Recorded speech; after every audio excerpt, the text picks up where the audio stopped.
Hey guys, welcome back to the channel. It's Space Monkey Mafia here, and today is Saturday, and that means it's Platy Day. I'm gonna give slightly more background on my fish since people have actually been interested in them, and I just love these little dudes so much. So these little platies, I initially bought 11, and all the adults are dead due to a mix of anchor worms, columnaris, and fish TB, so I'm not sure how these babies are still alive, but they are, so that's cool. I also have a bunch of Neocaridina shrimp. I'm actually going to set up a new tank for the black rose and carbon ridleys, because this was initially just a blue dream tank, and they're not blue dreams anymore, so kind of want to get back to the blue dream. Anyway, today we're doing Am I the Antagonist, AITA. That's not what it actually is, but hey, you know, I want to get monetized, so. AITA for wanting to break up with my boyfriend over his new business idea. For the past 2 months, my boyfriend, 29 male, of 4 years, has been obsessed with the idea of opening up a cafe. That's all well and good, it's his dream, and who am I to stand in the way of it? The problem, though, is that he wants me to put in almost all of my savings and take out a loan to make it work because his credit score is awful. He has no savings, and I can just, quote-unquote, borrow from family anyway to save on interest. With that in mind, I started asking for details. I don't think it's gonna work. Why? Because he's dead set on this location that has 3 other cafes in a half-mile radius, selling the exact same thing, plus there's no concrete plan other than, quote-unquote, trust me, I know what I'm doing. Told him all that on Tuesday, and it escalated into how I, 28 female, shouldn't have wasted money going back to university because, quote-unquote, no one will hire a 30-year-old fresh graduate anyway, and that if I hadn't gone, I could have invested in our future instead. A mutual friend of ours also thinks that I'm in the wrong and being selfish and choosing what I choose, so that's great. Our relationship is hanging by a thread at the moment, since we haven't spoken since that conversation despite living under the same roof. Am I the antagonist here? Now you guys tell me what you think. We're starting off with kind of a calm one because they get a little insane later on. I may split it into 2 videos. Some of these are kind of old. At least one of them is definitely fake. But hey, it's entertainment anyway, and it's entertaining, so why not? Am I the antagonist for moving on quote-unquote quickly from my ex-boyfriend who passed 3 weeks ago? My boyfriend of a year passed away 3 weeks ago after a car accident. I was really close with him and his family, and he was close with mine. We were going to live together in the fall next semester. We shared a friend group as he was friends with all of my current friends before me, so they all liked him too. When I was 16, my best friend passed away due to leukemia, and I was really depressed and down for a while, and my mom used to constantly tell me to get over it, and what's done is done, so I'm kind of desensitized to loss and tend to get over it quickly. Anyway, after my boyfriend died, one of my close friends who I used to like was talking to me and said he was there for me, and I didn't really need emotional support, but we started talking and seeing each other 2 weeks ago. I told my friend about it today and she flipped, and 2 of my other close friends texted me and said what I was doing was messed up and it was too soon. And now I got a message from my late boyfriend's sister telling me to never talk to her or her family again and some other mean things. I don't even know how she found out.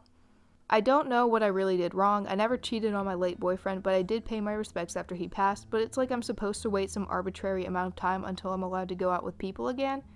And then OP goes on to say that the responses they've gotten are split, they're not, and that the new person isn't her boyfriend, but they're casually going out. So a couple things here that are pointed out in the comments. Number 1, he's not her ex-boyfriend. He was only her ex if they broke up before he died, but he's technically her late boyfriend, so it's a little weird how she says ex-boyfriend.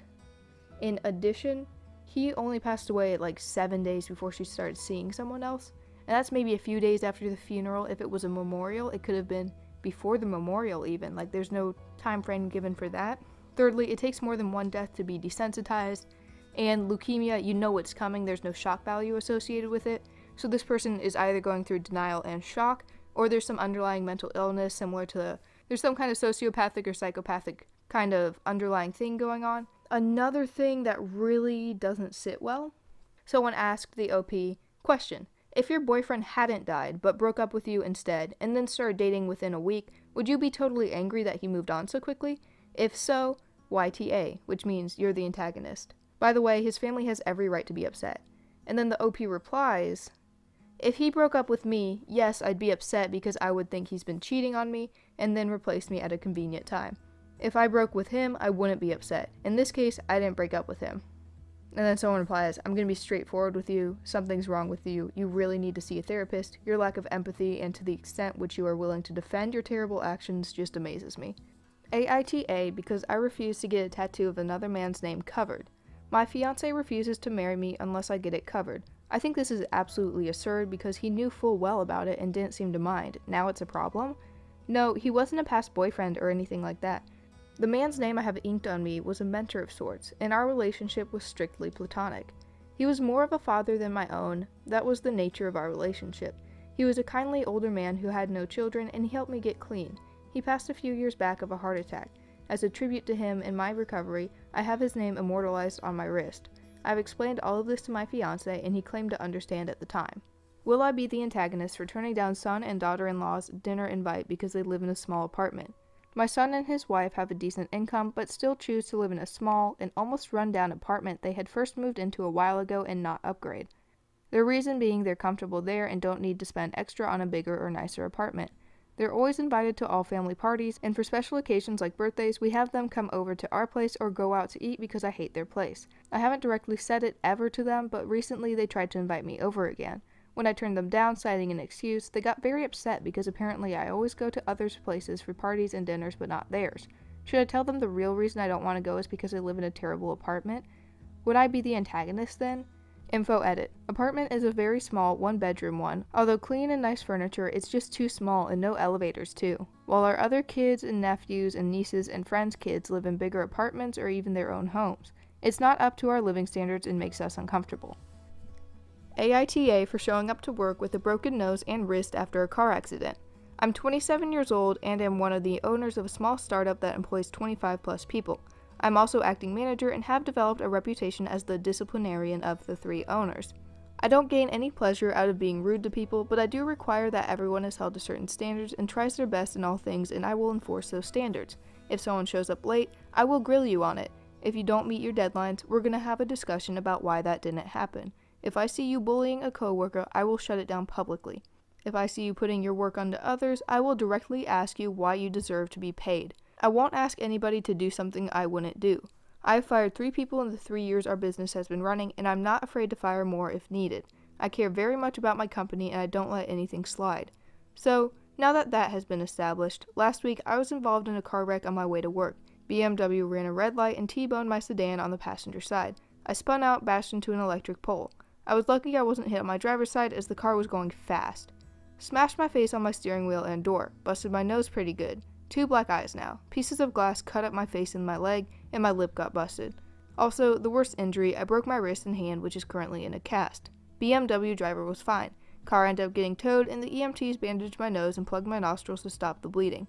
At the time, I told them my wrist was fine, just sprained. Took it to a doctor over the weekend, and yep, it's broke. Sedan was totaled and had to be towed. At this point, I had 2 options. I could either go home and rest, take a day off, or go into work. In the past, I've given many pep talks about being committed to your job, to overcoming obstacles, to making sacrifices, and taking risks. I have denied sick days in the past for various reasons that weren't satisfactory. So, I decided to use this as a teaching moment and prove that I'm not all talk. I call a lift and show up to work.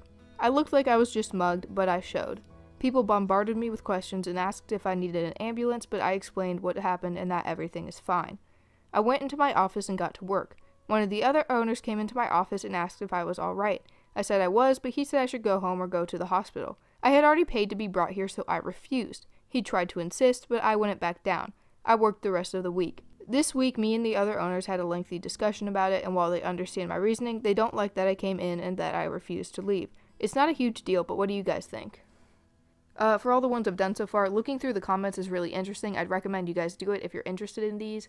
Just like all my other videos, they're linked below. It's really interesting to see what other people have to say about this kind of thing.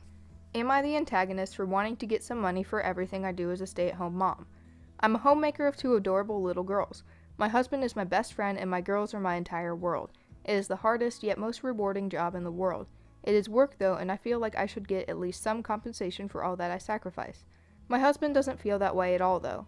We very, very rarely fight, but last night we had by far the worst in our relationship and I'm heartbroken about it. I've been feeling this way about money for a while now, so I decided to draft up a list of the stuff I do around the house. Daycare, cleaning, cooking, etc. And after the types were put down, I presented it to him and explained that I would like to have a separate bank account and be paid, minimum wage, for the hours that he's at work to be put into and that money be for the work that I put in for the family. I figured that was completely reasonable, but apparently not. He asked me what was wrong with our current bank account, so I explained that I feel guilty spending money from it on stuff that's just for me, like manicures or going out with my friends, stuff like that. Then I told him I'd also like a weekend, 2 days off where I can get back to myself and feel like a human again. I said we could plan my weekends for when he's off to watch the girls or hire a sitter for at least part of the day, just so long as I have some time to decompress. He was silent through all of this, and when I had stopped explaining, he kind of laughed and asked if I was being serious. I got a little defensive and said no, and started telling him that this is what I needed, but he cut me off. Now, he's been my rock since I met him. I have severe depression and he knows and has been my biggest support dealing with it. He said in a jokey type way that if I was a paid housekeeper, I would have been fired years ago. I'll be the first to admit that with 2 toddlers running around, the place gets messy and it's hard to keep up with it, especially dealing with depression that makes me not even want to get out of bed. I got angry and told him he has no idea what it's like running around all day taking care of the kids. He works in customer service and his job is literally sitting in a chair all day talking to people on the phone. He said of course he knows. He comes home after working all day and takes over playing with the girls. Like playing with them for a few hours before they go to bed is even remotely similar. I told him that maybe he should really try to walk a mile in my shoes. Then he went after my weekend requests, saying that he already gives them to me off because he helps out. The thing with that is that he's a homebody and he likes staying in. There's been nothing stopping him from going out and doing something different, but because I'd like a little time to myself once a week, I'm evil. Here's where it got really hurtful. I tried to explain to him that he really can't and doesn't understand the toll that my workload puts on me while also suffering from depression. He's apparently so sick of that excuse. Like I said, he's been my rock. I thought he got it and understood what a struggle it is to deal with depression, but instead he views it as an excuse. I honestly am not sure if I'm going to be able to confide in him anymore after this. I'm devastated. At the time I got livid and started yelling at him. I can honestly count the times he's raised his voice to me on one hand, so I was a little taken aback when he started yelling back at me.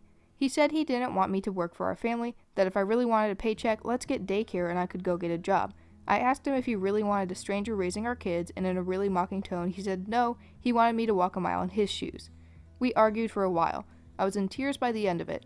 I really just can't believe such a simple request set him off so much. He's been absolutely amazing before all of this, I just don't get it. I really don't think me asking for money that I can spend on myself without feeling guilty would be such a big deal. He slept on the couch last night and either couldn't hear or purposely ignored our daughter when she woke up crying and I was up with her all night. Now I'm exhausted, depressed, and feeling so alone, and right when his day was done, I got a text from him saying he was going out for drinks. I've sent him multiple texts trying to get him to come home, and he's really just ignoring them now. Was it really such an awful thing to just want the work I put in to have some value? Comments here are another one that you guys should probably read through. They're very, I guess, interesting. Really read through the comments if you have time. I hope you guys enjoyed it. If you did, like, comment, subscribe, all that good little YouTube stuff. I really hope you guys did enjoy it, and I'll see you back here tomorrow. Bye.